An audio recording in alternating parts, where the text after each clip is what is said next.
Så vi har lavet fosforsyre cola, mig og Nikolaj, og fra starten af, så vil vi gerne sige, at vi var ikke selv med til at lave forsøget, så vi har valgt at tage andres grafer og lave ud fra deres tabeller og grafer. Så ja, så formålet med det her forsøg, det var jo at bestemme koncentrationen af fosforsyre i cola, som så bestemmes ved hjælp af en syre-base-titrering. Okay, det er så vores apparatur og kemikalier gennem begge delforsøg. Og så vi vil bare lige nævne risici ved det her natriumhydroxid, og det er, at det kan virke ætsende, så man skal lige huske at bruge nogle sikkerhedsboller.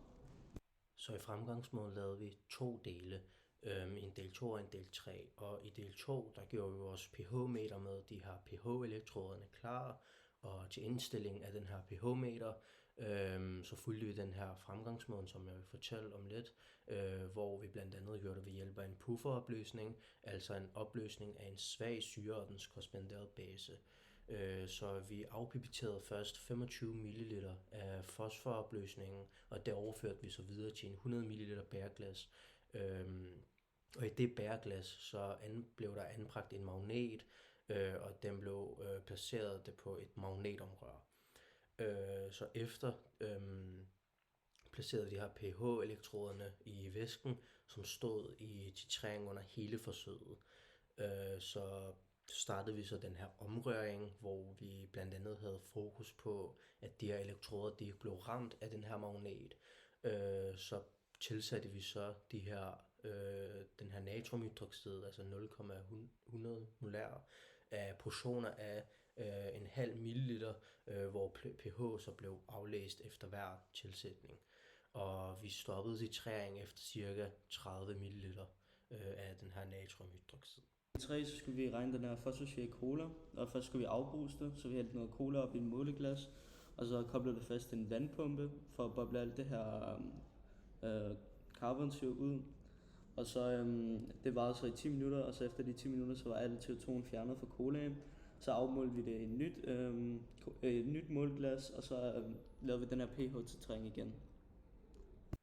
Ja, så nu vil jeg gerne gå videre til vores resultater. Så resultaterne for del 2 ser sådan her ud, fordi vi lavede jo en pH-titrering af fosforsyreopløsningen, hvor vi kiggede på, hvad der skete med pH, når vi dryppede mere og mere af den her 0,1 molær natriumhydroxid i opløsningen. Og derfor blev de her tal indsat i en tabel, hvor vi så har afbildet de her måleresultater, som ses her på en grafisk måde. Så ja, hvad kan man se på den her graf? Det man kan se, vi kan se volumen i milliliter af den her dryppende natriumhydroxid på x-aksen. Og på y-aksen, der kan vi så se pH-ændringen, fordi jo større volumen bliver, jo højere bliver pH-værdien også. Her i delforsøg 3, så var der den her titrering med colaen, for at finde den her pH. Og det har vi gjort, så kan man se over i venstre side, den her tabel, hvor vi har fået vores værdier. Og så har vi lavet den her graf efter, hvor volumen af natriumhydroxid er på x-aksen, og pH-værdien er ude på y-aksen. Så nu vil jeg gerne gå videre til vores efterbehandling, hvor vi har besvaret på en del spørgsmål. Ja, altså den her opgave skulle vi placere de her 3 reaktioner på vores graf, og det har vi valgt at bruge spørgsmål 2 til. Her har vi så lagt de her ækvivalente punkter på grafen, og det første ækvivalenspunkt er på 3,2 ml natriumhydroxid. Så det andet ækvivalente punkt er jo cirka ved 6,5 ml. Og det passer rigtig godt, da det andet ækvivalente punkt skal være dobbelt så stort som det første, og der er kun en afgivelse på cirka 0,1 ml. Og det vil vi sige rigtig godt. Og så for at svare på spørgsmål 1, så ligger reaktion A fra starten helt op til det første ækvivalenspunkt, og så reaktion B ligger fra det første til det andet ækvivalenspunkt, og så reaktionen vil ligge fra det andet til det tredje, men man kan ikke se det tredje ækvivalenspunkt på grund af, at den her pH kommer ikke op på en pH over 13, og pKs-værdien for pH4 2 minus er på 12,38, hvilket er over de her 9, så man kan ikke se det ved en syre-base titrering. Så vi har anvendt den her forbrug af den her natriumhydroxid i første ækvivalenspunkt til at beregne den formelle stofmængdekoncentration af fosforsyre i den anvendte fosforsyreopløsning. Så først har vi fundet stofmængden af natriumhydroxid, og Det gør man ved, at man tager den formelle stofmængdekoncentration, som vi kender, gange med volumen, som vi også kender. Vores volumen var jo 3,2 milliliter, som vi så har omregnet til liter, som man kan se her. Og i alt har vi så fået stofmængden af natriumhydroxid til at være 0,00032 mol. Det næste vi har gjort, det er så, at vi har udregnet stofmængden af fosforsyre. Og det har vi gjort ved, at vi har kigget på den her reaktion A, som ses her, hvor fosforsyre reagerer med hydroxid i forholdet til 1 til 1. Og der må så gælde, at stofmængden af fosforsyre må være lige med stofmængden af natriumhydroxid. Så de har den samme stofmængde. Det næste vi har gjort til sidst, det er, så vi har udregnet den formelle stofmængdekoncentration af fosforsyre, den anvendte fosforsyreopløsning. Det har vi gjort ved, at vi har divideret stofmængden af fosforsyre med volumen, som vi også kendte. Som vi kan se her, vores volumen var jo 25 milliliter, som vi har afpipeteret i starten af forsøget, og den har vi så omregnet til liter. Så i alt har vi fået den formelle stofmængdekoncentration af fosforsyre til at være 0,000008 mol per liter. Ja, så nu vil vi gerne kigge på, hvilke værdier forsøget giver for fosforsyrens pKs1 og pKs2, det vil sige pKs'en for fosforsyre og for dihydrogenfosfat. Så for at bestemme pKs'en for de her to syrer, så skal vi først finde halvekvivalenspunkterne, og det gør vi ved at aflæse på vores graf. Og halvekvivalenspunktet for reaktion A, så det vil sige for fosforsyre, den findes ved at tage halvdelen af volumen for første ekvivalenspunkt. Og det kan vi se, som vi har gjort heroppe til venstre, hvor vi har taget vores første ekvivalenspunkt og divideret det med 2, som så giver 1,6 ml. Når vi så kigger på vores graf, kan vi se pKs1-værdien, og når volumen er på 1,6 ml, så er pH'en målt til at være 2,2. Så halvekvivalenspunktet for reaktion B, altså dihydrogenfosfat, den findes ved midten af første og anden ekvivalenspunkt. Og den måde vi har fundet den på, det er, at vi har taget anden ekvivalenspunkt plus med den første ekvivalenspunkt og divideret med 2, hvilket gav 4,85 ml. Og når vi så kigger på vores graf, kan vi se vores pKs2-værdi, at når volumen er på 4,85 ml, så er vores pH målt til at være 6,82. Og på tabelværdien, der er pKs-værdien for fosforsyre 2,12, hvilket er jo ret tæt på vores kravs pH, som jo lå på 2,2. Og på tabelværdien er pKs-værdien for dihydrogenfosfat 7,21, som man også kan se her, hvilket også er ret tæt på vores pH, som lå på 6,82. Så nu vil jeg gerne beregne pH i første og anden ekvivalenspunkt. Første ekvivalenspunkt, det svarer jo til, at alle det her fosforsyremolekyler har jo reageret, og det er fuldstændig omdannet til det her dihydrogenfosfat. Og det vil så sige, at når man bestemmer pH'en for første ekvivalenspunkt, så er det samme som at bestemme pH af en dihydrogenfosfatopløsning. Og dihydrogenfosfat, det er jo en amfolyt, hvilket vil sige, at den reagerer som både en syre og en base. Og for en amfolytopløsning, så kan man jo beregne pH ved at udnytte den her formel, som ses her, altså en halv gange med pKs for syren plus pKs for amfolytten. Her der er syren jo fosforsyre, og amfolytten er så den her dihydrogenfosfat. Og når vi så har indsat de her pHs-værdier, så får vi jo et pH-værdi på cirka 4,67. Og på vores graf, der aflæste vi den til at være cirka 3,5. Og så ja, i anden ekvivalenspunkt, det svarer jo til, at alt det her dihydrogen fosfat-ionerne har reageret, og den er fuldstændig omdannet til hydrogenfosfat, som jo er dens korresponderende base. Og det betyder igen, at en bestemmelse af pH for den her anden ekvivalenspunkt, det er jo det samme som en bestemmelse af pH for hydrogenfosfatopløsningen. Og hydrogenfosfat, det er jo også en amfolyt, som både kan reagere som en syre og en base, og derfor benytter vi os af den samme formel, bare med nogle andre værdier, som ses helt nederst. Og der har vi fået en pH på cirka 9,8, hvor på vores graf, hvor vi fik en cirka på 8,5.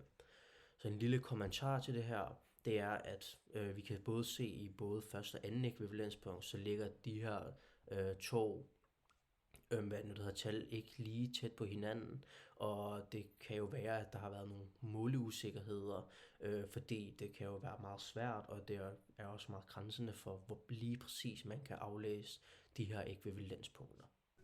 Grunden til, at man ikke kan se det tredje ekvivalente punkt, er på grund af, at hydrogenfosfat har en meget høj pKs-værdi, og den her reaktion den kommer ikke op på en pH over 13. Okay, i det her forsøg så viser det så tydeligt, at der er i hvert fald noget stof i de her cola og fosforsyre, der har en egenskab til at afgive mindst 2 hydroner, da vi ser de her 2 ekvivalente punkter. Man kan dog ikke se det tredje ekvivalente punkt for fosforsyre, på grund af den her høje pKs-værdi, og pH'en kommer ikke over 13. Og så en variation mellem de her to forsøg er, at cola-titreringen, den stiger ikke så drastisk som den her fosforsyre-titrering. Og det, en af de her ting kunne være på grund af, at det her carbonsyre, det kunne have en eller anden indflydelse på, hvordan grafen ser ud. Okay, her kan man så se grafen fra delforsøg 3, og så her kan man se, at det første ekvivalente punkt ligger på 8,34, og det andet ligger på 18,80. Og så der er en afvigelse på 2,16 for, hvad det egentlig burde være. Og så en af grundene til det her er rigtig en stor fejl, så en af grundene til det her kan ske, er på grund af, at colaen kan indeholde noget af den her carbonsyre, ikke, og den er ikke blevet afbruset rigtigt. Og så har vi beregnet den procentvise afvigelse, og det fik vi så, og det har vi så gjort med den her model, man kan se på PowerPointen, og der fik vi det til 12,98%, hvilket er rigtig højt. Og så, så skulle vi så beregne, hvor meget stofmængden af fosforsyre der er i colaen. Og så der har vi brugt det her, hvor vi har taget stofmængden er lige med koncentrationen divideret, eller gange volumen. Og så har vi fået det til 0,000834 mol. Og så kan vi sige, at det her fosforhydroxid, det reagerer 1 til 1 med det her fosforsyre. Så derfor er det bare lige med fosforsyren. Altså det her natriumhydroxid er lige med fosforsyren.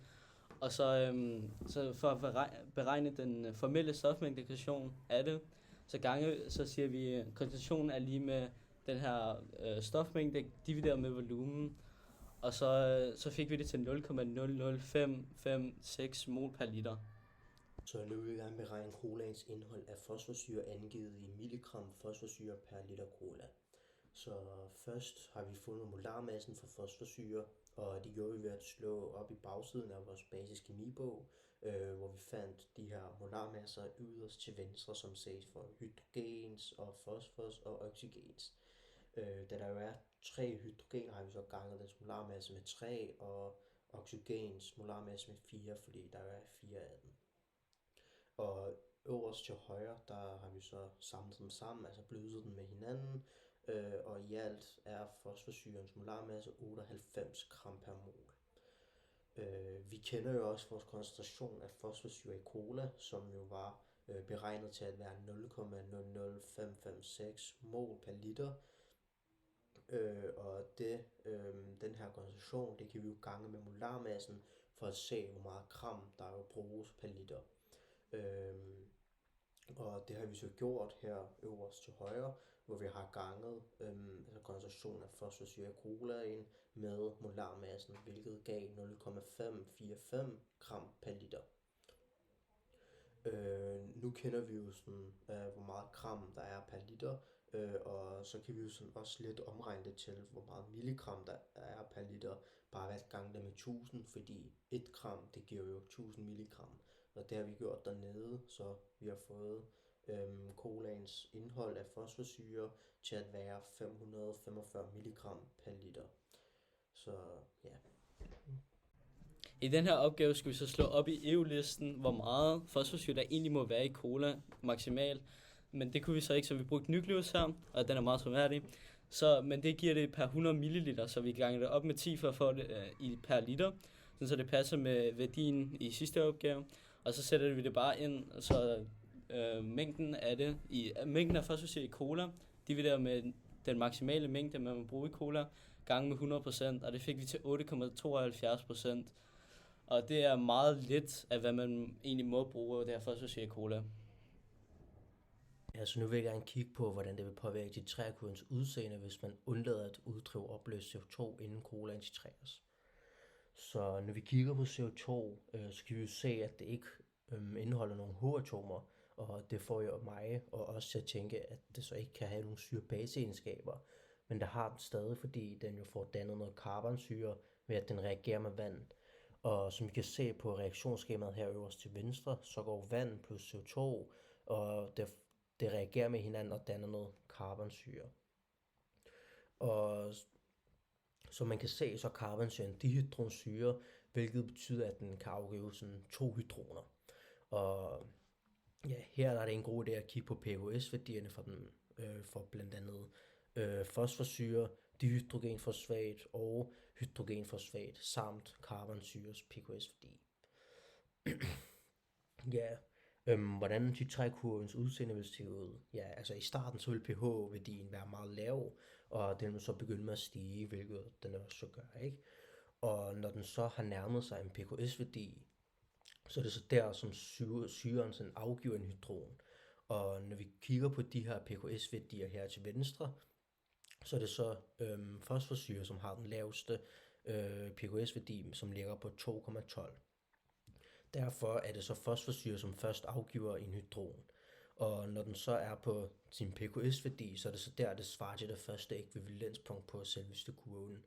Og her der er det også lidt ligegyldigt, om der er CO2 i colaen, fordi pKs-værdien for karbonsyre, som vi kan se her nederst, den ligger langt fra pKs-værdien for fosforsyre.